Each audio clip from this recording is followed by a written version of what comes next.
négociations sur le Brexit entrent dans leur phase finale et un accord avec l'Union européenne devra être trouvé avant le 15 octobre pour entrer en vigueur avant la fin de l'année. C'est ce qu'a déclaré le Premier ministre britannique Boris Johnson.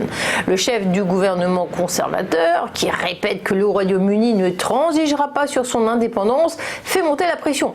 L'Union européenne a été très claire au sujet du calendrier. Moi aussi, ça n'a pas de sens de penser à des échéances qui iraient au-delà, estime-t-il.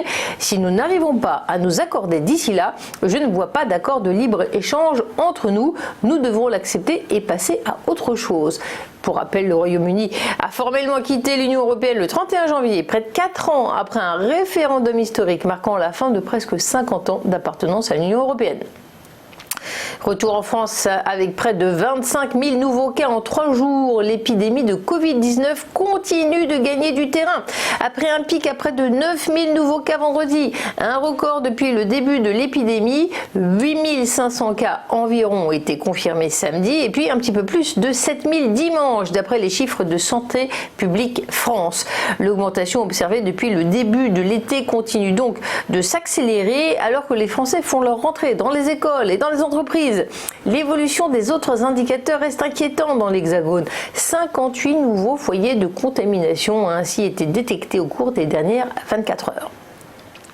Une bonne nouvelle enfin, une victoire historique. Le pilote Pierre Gasly de l'écurie AlphaTauri, âgé de 24 ans, a remporté le Grand Prix d'Italie de Formule 1 ce dimanche à Monza, signant ainsi la première victoire tricolore en Grand Prix de F1 depuis près de 25 ans. Le ministre français de l'économie Bruno Le Maire a indiqué dimanche que des offres sur Suez, qu'il s'agisse de celles faites par Veolia ou de possibles propositions concurrentes, seraient examinées avec la même équité. Bruno Le Maire a rappelé que le gouvernement serait vigilant à la sauvegarde des emplois en France et insisté sur l'importance pour Suez d'avoir un actionnaire majoritaire français.